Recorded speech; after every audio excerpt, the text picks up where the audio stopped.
बिस्मिल्लाहिर्रहमानिर्रहीम। अस्सलाम वालेकुम इन्वेस्टर्स। इस मंथ के राउंड अप का आगाज़ करते हैं with a discussion on the international geopolitical situation और उसका पाकिस्तान की कैपिटल मार्केट्स पे क्या इम्पैक्ट रहा है और आगे जाते हुए क्या सिनारियोज डेवलप हो रहे हैं। जैसा कि हम सब बहुत क्लोजली ट्रैक कर रहे हैं, फरवरी के एंड में ईरान और यूएस की जो टेंशन स्टार्ट हुए थे वो मार्च के महीने में converted into a full blown war. International capital markets में ऑब्वियसली इसका एक नेगेटिव इम्पैक्ट देखा गया। पाकिस्तान वॉज नो एक्सेप्शन, जहाँ के सी 100 इंडेक्स का मार्च का रिटर्न रहा -11%। इस -11% के रिटर्न के बाद FY26 का return for KC 100 is now down to 18%। जो इंटरनेशनल मार्केट्स की नेगेटिविटी थी, उसके अलावा एक फैक्टर जो पाकिस्तान के लिए ज़्यादा रेलेवेंट है वो था इस वॉर के नतीजे में इंटरनेशनल ऑयल प्राइसेस में एक स्पाइक आना। बिकॉज पाकिस्तान के इम्पोर्ट बिल का 25% और CPI बास्केट का 50% डायरेक्टली और इनडायरेक्टली इम्पैक्ट होता है बाय इंटरनेशनल ऑयल प्राइसेस। अब इन इंटरनेशनल ऑयल प्राइसेस का एग्जैक्ट हमारे ऊपर क्या इम्पैक्ट आता है, इसका दारोमदार होगा 3 फैक्टर्स पे। 1, इसके ये जंग कितने दिन जारी रहती है और इसकी वजह से इंटरनेशनल ऑयल प्राइसेस कितने एलिवेटेड रहते हैं। Secondly, the response of our policy makers, and third is the role of the international community in Pakistan macro economic framework. जो वॉर वाली बात है वो ऑब्वियसली पाकिस्तान के कंट्रोल में बिल्कुल भी नहीं है, लेकिन जो चीज़ इंपॉर्टेंट है वो ये है कि इस वॉर के स्टार्ट होने के बाद से लेके अब तक इंटरनेशनल ऑयल प्राइसेस, तो अगर ब्रेंट की बात की जाए तो Brent oil was trading at $70 पर बैरल और वो बढ़ के अब $160 पर ट्रेड कर रहा है। पाकिस्तान का जो रेलिवेंट बेंचमार्क है अरब लाइट, वो ऑलमोस्ट $75 पर ट्रेड कर रहा था। वॉर के बाद हमने देखा कि उसने 145 का भी हाई बनाया। At this point is trading around the $113 to $115 level. So एक चीज़ बहुत क्लियर है कि जहाँ पर भी वॉर की फ्रंट पे कोई पॉजिटिव क्लैरिटी आती है तो एक sharp pull back oil prices में आ सकता है, which should be good for Pakistan macros. The second factor is more के जहाँ पर हमारा कंट्रोल है, which is what the policy response is to this whole crisis. अब इसमें ख़ास तौर पे जो एक इंटरनल इकोनॉमी को लेके एक डिसीजन है वो ये है कि गवर्नमेंट क्या ये इंटरनेशनल ऑयल प्राइसेस का प्रेशर रिटेल प्राइसेस में पास ऑन करती है या अपने फाइनेंसिस पे इसका इम्पैक्ट एब्जॉर्ब करती है।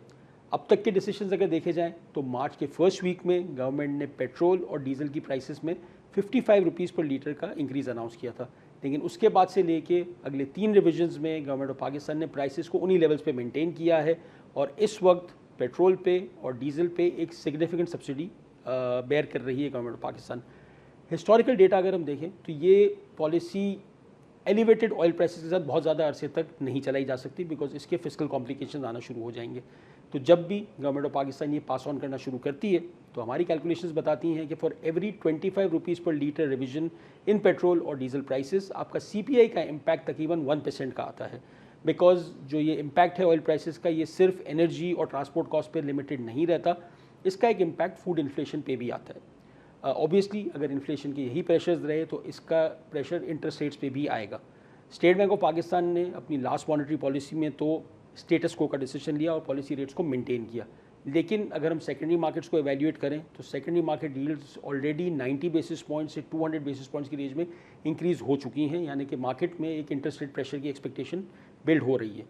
Pakistan is not the only market जहाँ पर आपको यील्ड्स पे प्रेशर नज़र आ रहा है। इंटरनेशनल मार्केट्स में भी हम देखें तो इन्फ्लेशन कंसर्न्स की वजह से यील्ड्स ऊपर ही जा रही हैं, बल्कि इनफैक्ट इन्फ्लेशन कंसर्न्स की वजह से हमने देखा है कि इंटरनेशनल मार्केट में और लोकल मार्केट में गोल्ड की प्राइसेस भी डाउनवर्ड आई हैं। Although our long term outlook on gold prices is still positive, but pertinent to highlight कि ये गोल्ड प्राइसेस $5,300 से करेक्ट होकर ऑलमोस्ट $4,500 की रेंज में आ गई हैं ओवर द लास्ट 1 मंथ।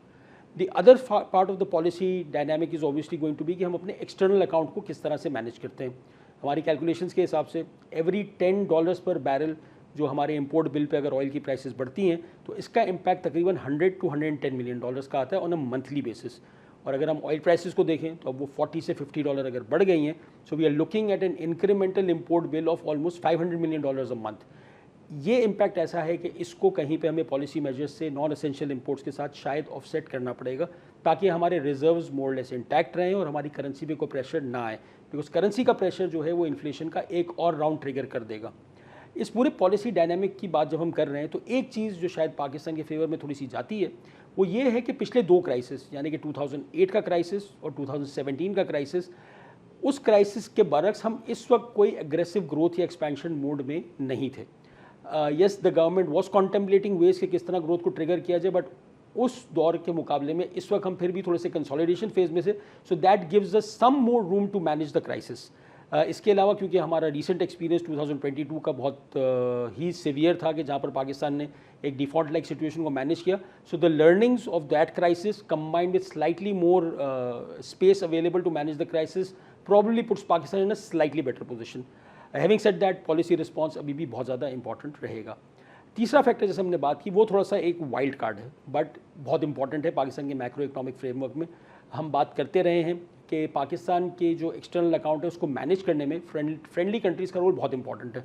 इसी तरह मल्टीलैटरल एजेंसीज़ का रोल भी बहुत इंपॉर्टेंट है। वॉर की सारी नेगेटिव हेडलाइंस में एक पॉजिटिव न्यूज़ शायद थोड़ी सी इग्नोर हो गई कि पाकिस्तान ने इतनी वॉलेटाइल मैक्रो इकोनॉमिक सिचुएशन में भी स्टाफ लेवल एग्रीमेंट अचीव कर लिया with the IMF and that should unlock a tranche of $1.2 billion. इसके अलावा इस वक्त जिस वजह से पाकिस्तान की काफ़ी पजीराई भी हो रही है दुनिया में, एक बहुत डेलिकेट और एक सेंसिटिव रोल है, but Pakistan is emerging as one of the lead players in trying to negotiate और facilitate a settlement of this international crisis.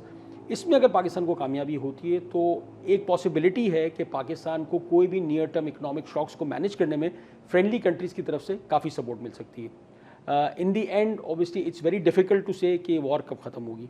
What we can do from an investment perspective इसके हम अपना investment framework ज़रूर जहन में रखें।